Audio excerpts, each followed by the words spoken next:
I woke up in a body that wasn't mine, in a world that shouldn't exist, with a name I didn't recognize: Elliot Kane. My heart pounded as I stared at the ornate ceiling of a bedroom straight out of a fantasy novel, the kind I'd read obsessively before bed last night. The realization hit like a freight train. I'd transmigrated into Eclipsed Hearts, a tragic BL novel where everyone I cared about was doomed to die. The room smelled of cedar and old books, and sunlight streamed through a window framed by velvet curtains. I scrambled to a mirror, my reflection showing a lean, pale teenager with sharp cheekbones and jet black hair. Elliot, the story's snarky, doomed sidekick. In the novel, Elliot was the loyal best friend of the male lead, Caleb Warwick, a golden boy destined to fall for a manipulative prince, only to meet a brutal end.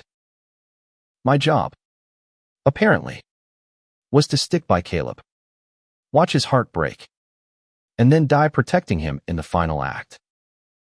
Great. Just great. I wasn't ready for this. Back in my real life, I was just Jamie, a 22-year-old barista with a knack for binge reading and zero experience in sword fights or court intrigue. But as I ran my hands over the unfamiliar silk shirt clinging to Elliot's frame, I knew I had to play the part or risk breaking this world's fragile script. The novel's plot was a runaway train, and I was strapped to the tracks unless I could rewrite my fate. The door creaked open, and my breath caught. Standing there was Lucas Warwick, Caleb's older brother, all broad shoulders and smoldering intensity. At 25, he was everything the novel described: tall, with tousled brown hair, warm eyes that hid a storm, and a jawline that could cut glass. He wasn't supposed to be here, not in this scene. In Eclipsed Hearts, Lucas was a secondary character, a brooding protector who sacrificed himself to save Caleb. My heart skipped. He was hotter than I'd imagined, and way more dangerous to my focus. Elliot, Lucas said, his voice low and rough, like he'd just rolled out of bed. You're late for training. Caleb's waiting. His gaze lingered on me, sharp and searching, like he could see straight through to the stranger inside Elliot's skin. I swallowed hard, my mind racing. This wasn't just about surviving the plot anymore. Something about Lucas's presence felt like a glitch in the story, a spark that could burn it all down. I followed him through the Warwick estate, a sprawling mansion on the cliffs of a fictional American coast, all Gothic arches and sea-salted air. The novel's setting was a blend of modern New England and medieval fantasy, with smartphones and swords coexisting in a way that made my head spin. Lucas moved like a predator, all controlled power, and I couldn't stop stealing glances.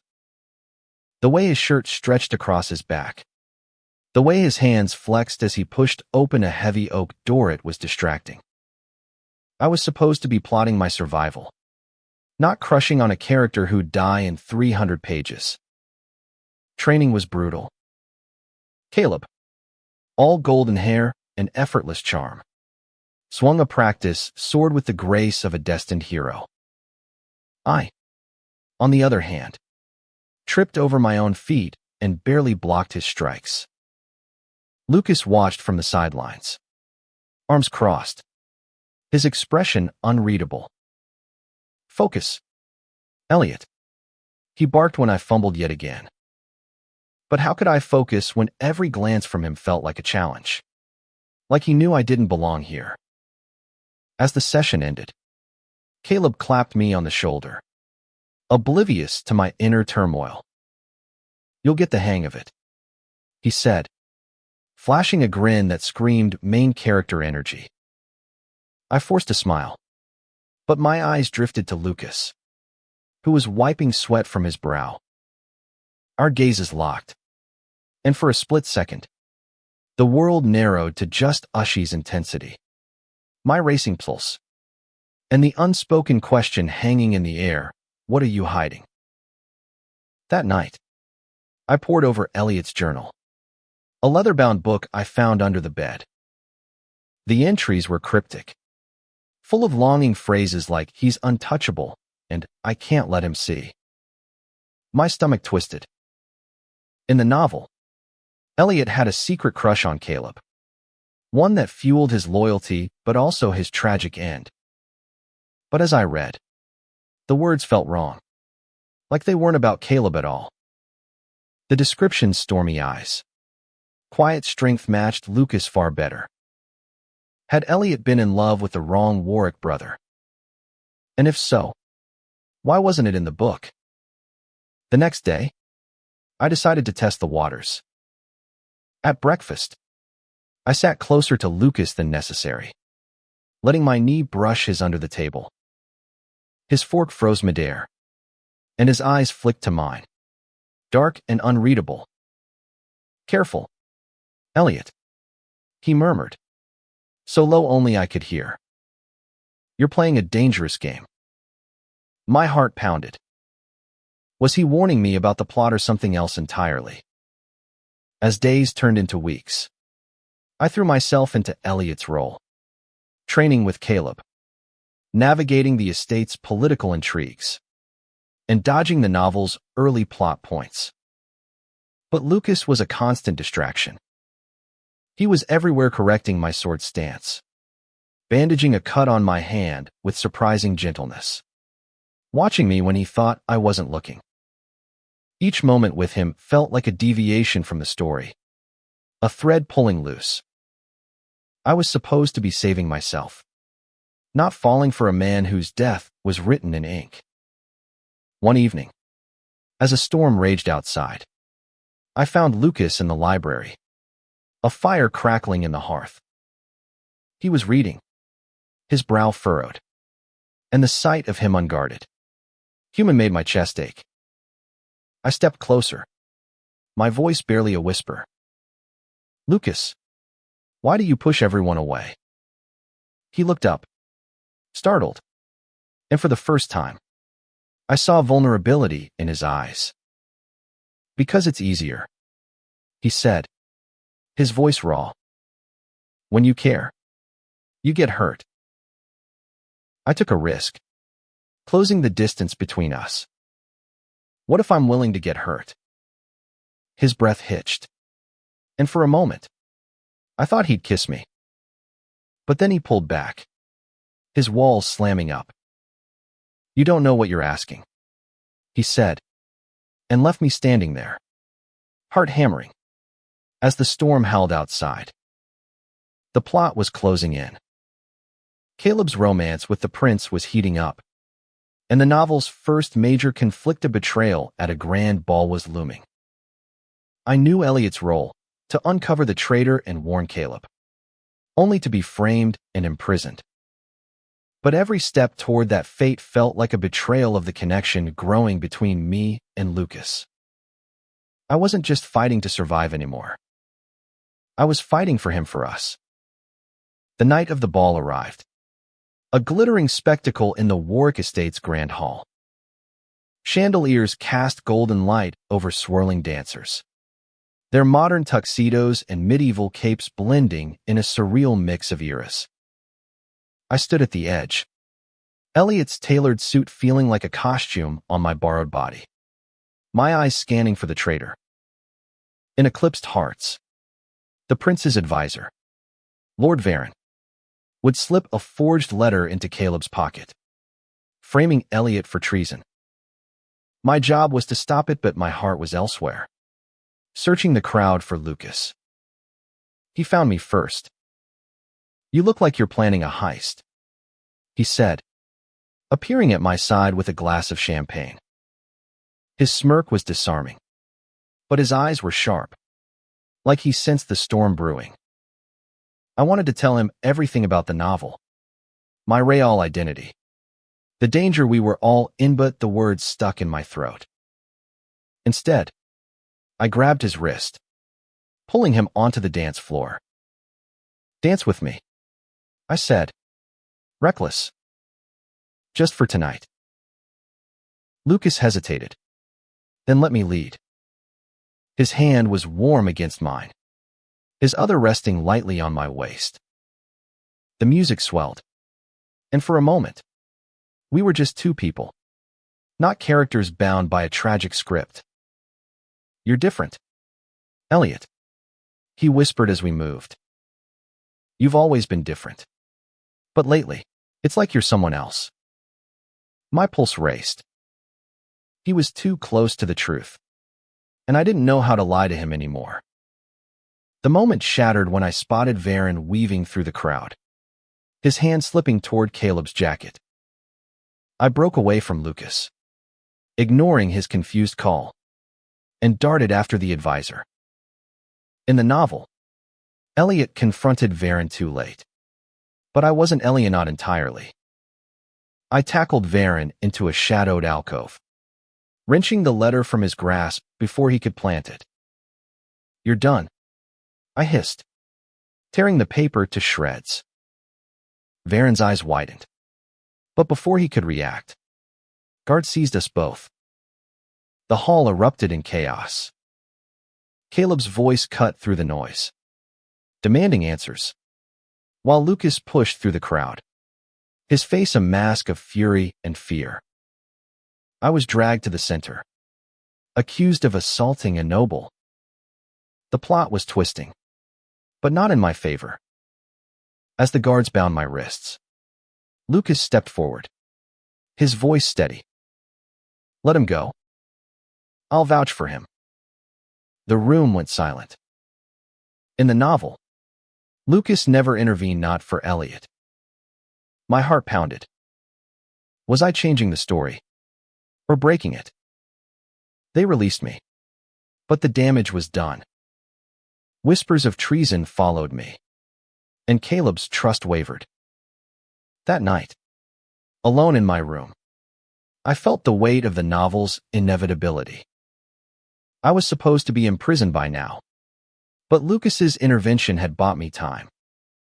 I didn't know whether to thank him or curse him for making me hope. The next morning, Lucas found me on the cliffs, the wind whipping my hair. Why did you do it? He demanded, his voice raw. You could have been locked away or worse. I turned to him, the truth spilling out before I could stop it. Because I'm not who you think I am. I'm not Elliot. I'm someone who knows how this story ends. And I can't let it happen. His eyes searched mine, and for a moment, I thought he'd walk away.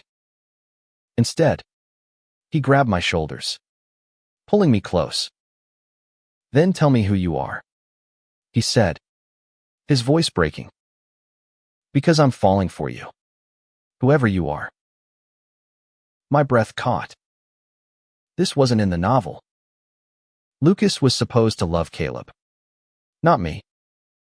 But as his lips brushed mine, tentative and fierce, I felt the story crack open. The kiss was a rebellion, a defiance of fate, and I leaned into it, letting the world fall away. When we pulled apart, his eyes were stormy with emotion. Whatever you're running from, he said, we'll face it together. But the plot wasn't done with us. The prince, enraged by Varen's failure, doubled down, spreading lies that painted Elliot as a spy. Caleb, torn between loyalty and doubt, distanced himself, leaving me isolated. Lucas, though, stayed by my side, his presence a lifeline. We trained in secret, plotting to expose the prince's schemes. But every step felt like a gamble. The novel's climax, a battle where Lucas died protecting Caleb, was looming. And I couldn't shake the fear that my changes were only delaying the inevitable.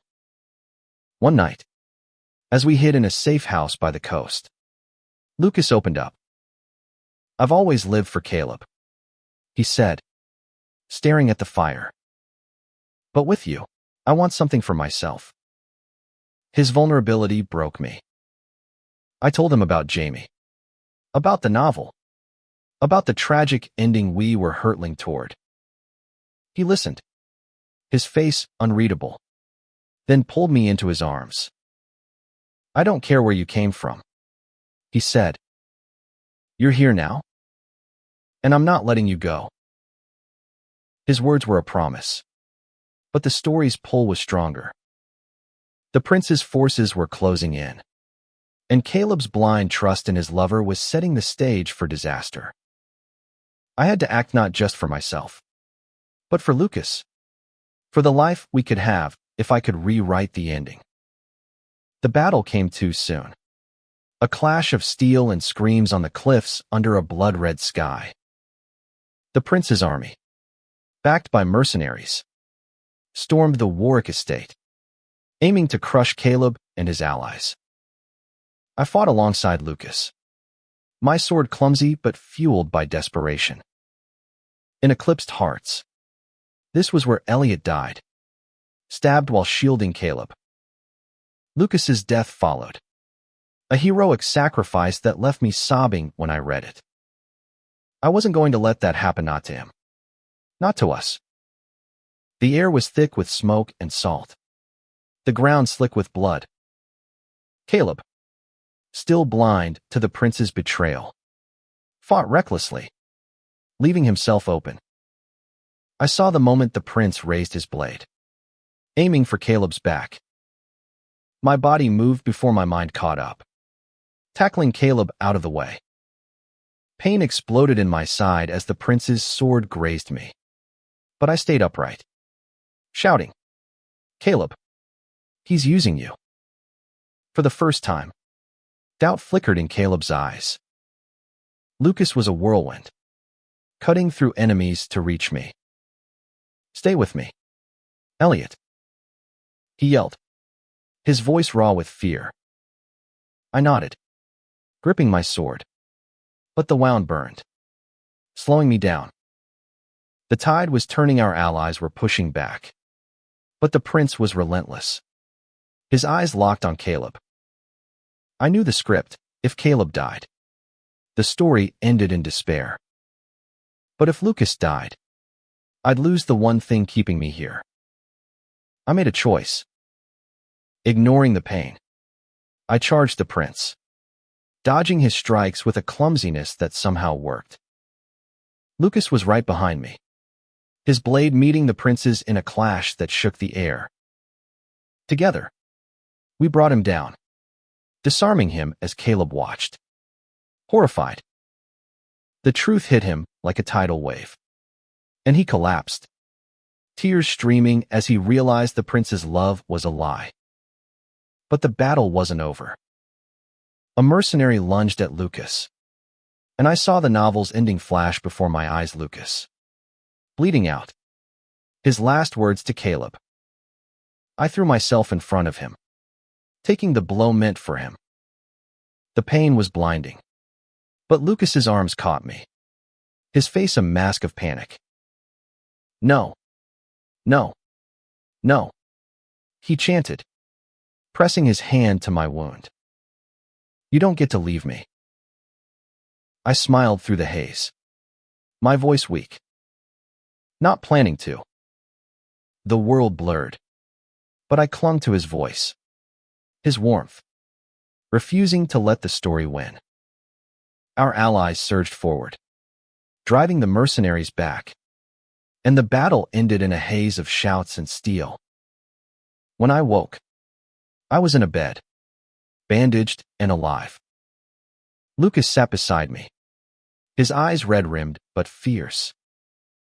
You scared the hell out of me, he said, his voice breaking. I reached for his hand, my heart full. Had to change the ending, I whispered. He laughed, a sound that felt like sunlight, and leaned down to kiss me, soft and sure. Caleb found us later, his face heavy with guilt. I should have listened to you, he said, his voice raw. I almost got us all killed. I shook my head. You're here. That's what matters. The novel's tragedy had been averted, But the cost was high, lives lost. Trust broken. Caleb would heal, but he'd carry the scars of his mistakes. As weeks passed, I settled into Elliot's life, no longer a stranger in his skin. The novel's world was healing, too, with the prince's schemes exposed and the Warwick estate rebuilding. Lucas and I stole moments together, quiet walks on the cliffs, stolen kisses in the library, promises whispered under the stars. I didn't know if I'd ever return to my old life as Jamie, but I didn't care. This world, this love, was real. One night, as we sat by the fire, Lucas traced the scar on my side, his touch gentle. "You rewrote our story," he said, his eyes warm. "What's next?" I grinned, pulling him close. "Whatever we want." The novel's tragic ending was gone, replaced by something better, a future we'd fight for together. The value of our story wasn't just in defying fate, but in choosing love over fear, trust over doubt. I'd come to this world as an outsider, but I'd found a home in Lucas's arms. And as the waves crashed below the cliffs, I knew one thing for certain: no matter what came next, we'd face it side by side, writing our own ending, one heartbeat at a time.